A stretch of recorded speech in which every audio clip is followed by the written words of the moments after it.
Good morning. I know I'm not in my car. This is a little bit strange. So I'm actually in a very special place, and it connects beautifully to the Torah portion, along with what's going on in the carp life right now. So I spent this past week, as you know, last Friday, last Friday, my mom had open heart surgery, and they replaced a valve in a little part of the aorta. And thanks God, she's doing well. A little bit of a setback with some AFib. They sent her back to the ICU. But right now she's back in the regular room. God willing, she should stay there. She should be well. And I'm hopefully plan to head back out to Memphis later this evening. So won't be doing this live, but I do want to share some ideas, some thoughts that I've had. We're in a very special time of year, right? We just finished a few weeks ago. We had Tisha B'Av, and coming up on Sunday, Monday, we have Rosh Chodesh Ellul.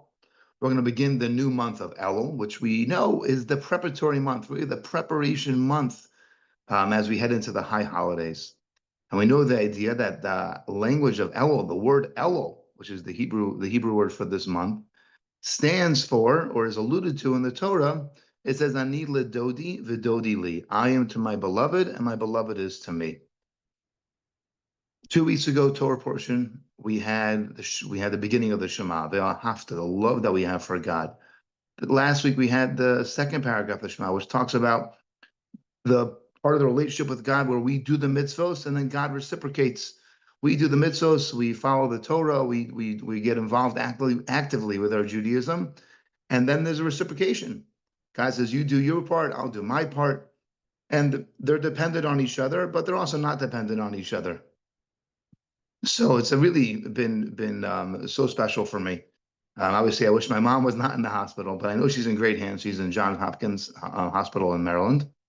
And as a child, to come and be there for your mom, be there for your parent, right, or for your loved one, it applies to anybody and everybody, is a chance to see the other side of giving and to see the other sides of relationships. And of course, we don't just do it as this, oh, well, my mom did that for me, so I'm going to do that for her. It's part of a bigger, beautiful relationship that we have. And it really is just a beautiful example or an expression of what Judaism is all about, what the world is all about, and our relationship with God. In this week's Torah portion, we have some of the mitzvahs of charity, some of the detailed aspects of the mitzvah of charity, of giving charity, but not just classic charity. That's one point where somebody needs something and you provide for them. The language that's given, that's used very specifically, seems to be like when you give charity to somebody, it's not actually your money that you're giving to them. The way it's expressed is actually you have their money and God made you the messenger, right, to give it to the person. So really the money that I have that I'm going to give to the person that is in need, it's really their money. Just the way that they obtain it is by going to me. And the way that God set it up is that I'm the catalyst. God gave the money to me, and now it's my job to give that to the person who needs it because it's theirs. It's not really mine, which is just a total different mindset when it comes to the world of charity. Sometimes somebody will ask you for some money, they'll knock on your door and they'll say, "Look, I've got this and this and this." And it can become annoying sometimes or frustrating. But when you recognize it as where Hashem made me his partner in helping that person get their things, get their stuff, get their money, as opposed to I am giving them my money, which is a different sense, a little bit harder to do. We have to kind of shift our gears, and God recognizes that it's hard for us.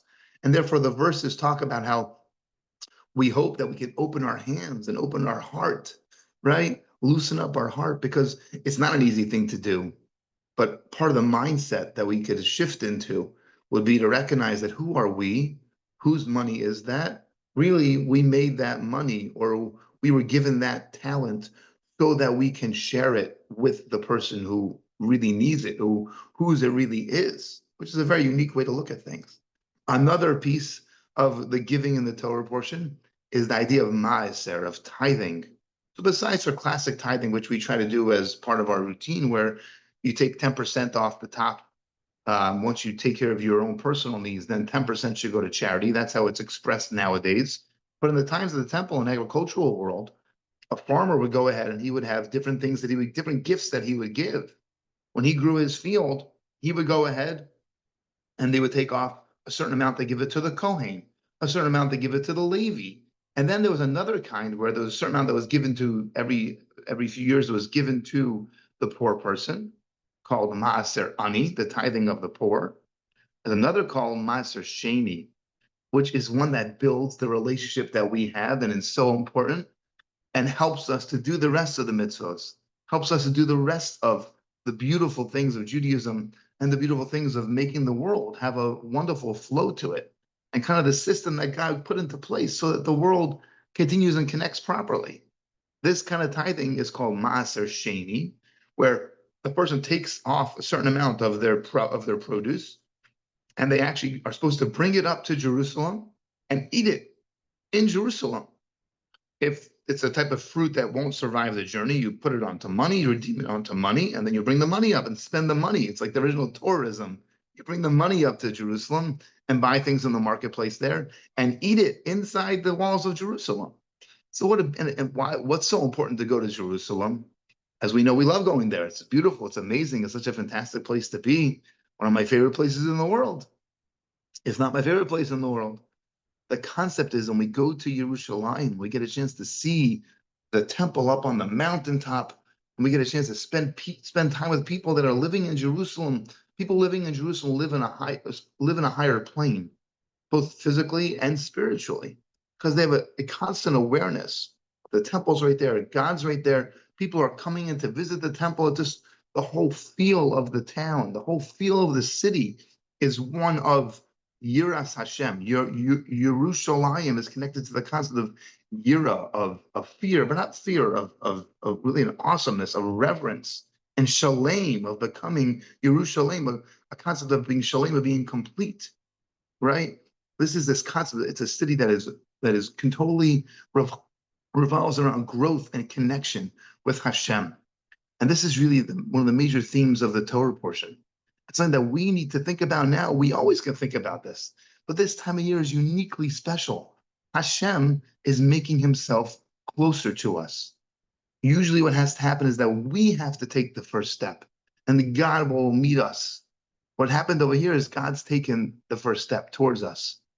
God makes himself more accessible during this month of Ellul.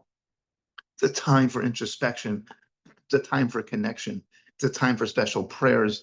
It's a time for giving charity, right? Because these are all part of building our relationship with Hashem and building a relationship with ourselves, and building a relationship with others, right?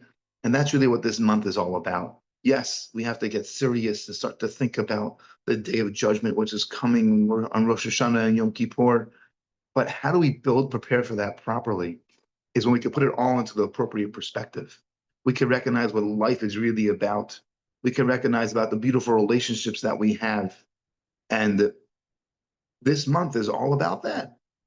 It's all about this beloved, right? I am to my beloved, and my beloved is to me. It's all about this concept of working on that relationship with God. And one of the best ways for us to work on a relationship with God is to work on a relationship with others.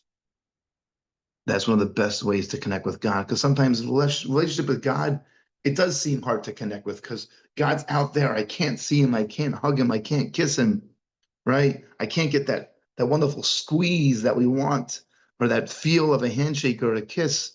It's harder to feel it. But how can we work on that relationship? It's by working on our human relationships that we have with those who are dear and beloved in our lives.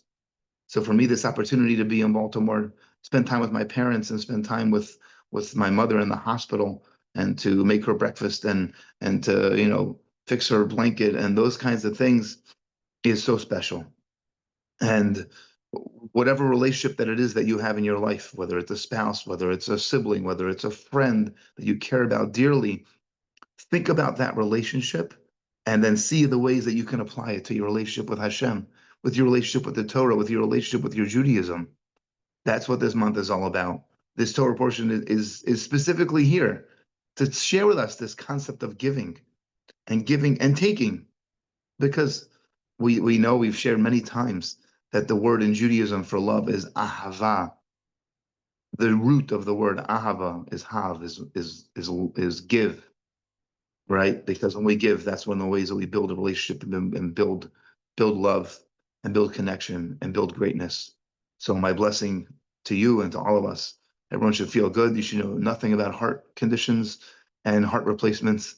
And we should only visit our family and friends and loved ones for healthy reasons and for joyful occasions, which this really is. It's a obviously a procedure like this is a huge gift, such a blessing to be able to have a medical procedure that could fix one's heart. It's tremendous. What a gift that God has given us, that we have the ability and the intellect to be able to do that. But God willing, we should work on our relationship with ourselves. As Rabbi Torsky of blessed memory says, there's three main relationships in life: relationship with God, relationship with man, and relationship with ourselves. Let's work on those three relationships that we have. And if we do that, we'll just work on becoming our best self.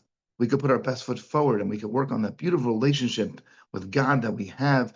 We can approach Rosh Hashanah in such a beautiful fashion with the wake up call of the shofar, which starts on Monday. It's going to be awesome.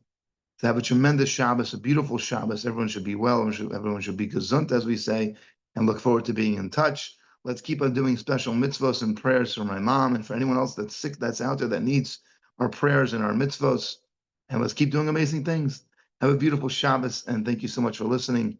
Don't forget to share this with your friends. Let's keep the beautiful Torah and wisdom of Hashem shared with the world, and look forward to being in touch. Take care.